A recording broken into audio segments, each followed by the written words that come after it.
ඉතින් ඔලෙල් ලියනවාව සාදරයෙන් පිළිගන්නවා. අද ගෙනත් තියෙන්නේ වෙනදා වගේ වීඩියෝ එකක් නෙමෙයි. අද ගෙනත් තියෙන්නේ හෙට සයන්ස් එක්සෑම් එකට කලින් ඔයා බලාගෙන යන්න ඕන අනුමාන පාඩම් ටිකක්. ඉතින් මුලින්ම කියන්න ඕන මේ දේවල් මම ගෙස් කරපුවා නෙමෙයි. මම අඳුරන දක්ෂ ගුරුවරු 4-5 දෙනෙක් එක කතා කරලා දැනගත්ත අනුමාන ටිකක් තමයි මම දැන් ඔයාලට කියන්න යන්නේ. ඉතින් ඔයාලට මේ මම කියන්නේ 100%ක් මේ අනුමාන වෙනවා කියලා. ඒ වුණාට ඔයාලට දැන් ඒ කියන්නේ තා පොඩි වෙලාවක් ඉතුරුලා තියෙන හින්දා ඔයා වැඩි බරක් අනුමාන වලට දීලා ඒ කියන්නේ මීට අමතරව ඕගලන් ක්ලාස් එකේ මත් තව අනුමාන දීලා තියෙනවා නම් ඒවටත් පොඩි බරක් වැඩියෙන් දීලා මේ ඔයාලට වෙලාව තියෙන විදිහට අනිත් දේවලුත් උපරිම බලා ගන්න. මොකද ඒ කියන්නේ අනුමාන 100%ක් වෙනවා කියලා කාටවත් කියන්න බෑනේ. මොකද ඒවා අනුමාන විතරනේ. ඉතින් ඒක එන්න chance එකක් තියෙනවා, ලොකු chance එකක්. ඒ වුණාට අපිට හරියටම 100%ක් මේවා වෙනවා කියන්න බෑ. ඒ කියන්නේ සමහර වෙලාවට කලාතුරකින් ඒවා එන්න නැති වෙන්නම පුළුවන්. එහෙම දෙයක් වුණත් එන්න පුළුවන්. ඉතින් ඒකින්ද මම කියන්නේ එන්න chance එක වැඩි. ඒ වුණාට මේ පුළුවන් තරම් අනිත් දේවලුත් බලා ගන්න. මම මොනවද මේ බලන් යන්න ඕන පාඩම් ටික කියලා වාට ඉක්මනට කියන්න මට එන හරියක් දෙන්න.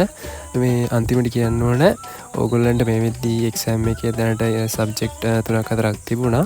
ඉතින් ඒවා ඕගොල්ලෝ හිතපු විදියට කරන්න හම්බෙන්නේ නැති සමහරුන්ට, එහෙම නැත්නම් සමහරුන්ට ඒවා චුට්ටක් අවුල් යන්නේ නැති, හිතාගත්ත විදියට කරගන්න බැරි වෙන්නේ නැති. ඒ වගේ දේවල් වෙන්න ඇති. ඉතින් එහෙමයි කියලා වාට තව විෂයන් ඉතුරුලා තියෙනවා ගොඩක්. ඒකින්ද ඕගොල්ලෝ අර මානසිකත්වයෙන් ඉඳලා ඉතුරු ටිකත් අවුල් කරගන්න නැතුව ඉන්න කියලා තමයි මම කියන්නේ. අර කිව්වත් වගේ කියන්නේ MCQ උත්තර නම් බලන්න නැතුව ඉන්න. ඒ කියන්නේ මම කියන්නේ එහෙම නෙමෙයි. ඔයගොල්ලෝ එක්සෑම් එක ඉවරන ගම ඔක්කොම බලන්න. ඊට කලින් බලන්න එපා. මොකද ඒ කියන්නේ ඔයගොල්ලෝ කොච්චර හිතුවත් සමහර ඒ කියන්නේ මම හැමෝටම නෙමෙයි මේ කලාතුරකින් හරි ඒ කියන්නේ හිතපු විදියට දැන් ඒ කියන්නේ ඔයගොල්ලෝ ක්ලාස් එකේ කරගත්ත විදියට ඔලෙවල් එක්සෑම් එක ඒ කියන්නේ පේපර් එක අමාරු වෙන්න පුළුවන්. ක්ලාස් එකේ පේපර් එකට වඩා ගොඩක් අමාරු වෙලා. ඒ වුණාට ඔයාලට ලකුණු ඒ වුණාට අරට වඩා දැන් හිතන්න ඔයාලට ක්ලාස් එකේ සාමාන්‍ය මට්ටම ලකුණු 35ක් 36ක් විතර තියෙනවා. ඒ වුණාට ඔලෙවල් පේපර් එකට ඔයාලට 33ක් වගේ එන්නේ. ඉතින් ඔයාලට එතනින් පොඩ්ඩක් ඒ කියන්නේ මානසිකත්වය අවුල් වෙනවා. එතකොට වෙන්නේ ඔයාගේ අනිත් විෂයන් වලට පවා ඒක බලපානවා. ඒකයි මම කියන්නේ MCQ බලන්න නැතුව ඉන්න කියලා. ඔයගොල්ලෝ මේ වෙද්දි දැනට බලුවා නම් ඉතින් දැන් ඒ ටික කමක් නැහැ. ඒ වුණාට මේ ඒ වගේ ලකුණු අඩු වුණා කියලා මම කියන්නේ අඩු වුණාට මම කියන්නේ සමහරුන්ට වැඩි වෙන්න ඇති, යාට සතුරු ඇති.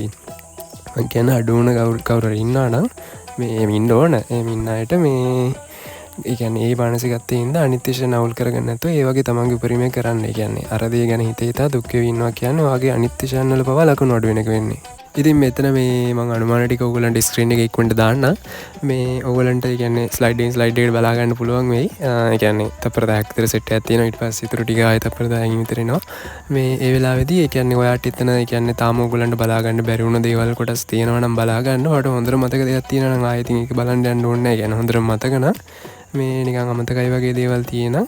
මේ ඉක්මනට බලා ගන්න ගමන් ඔයගොල්ලෝ පුළුවන් තරම් ඉක්මනට කියන්නේ හෙට එක්සෑම් එකට ලෑස්ති වෙන්න මේ අනුමාන ටිකත් බලලා ඊට අමතරව ඔයාලට තව තියෙන දේවලුත් බලා ගන්න. කියන්නේ වෙලාව තියෙන විදිහට උපරිම වැඩ කරන්න.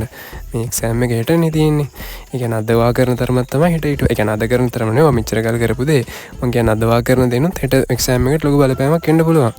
මේ ඒකින්ද මේ උපරිම උනන්දුවෙන් වැඩ කරන්න, කම්මැලි වෙලා ඉන්න එපා.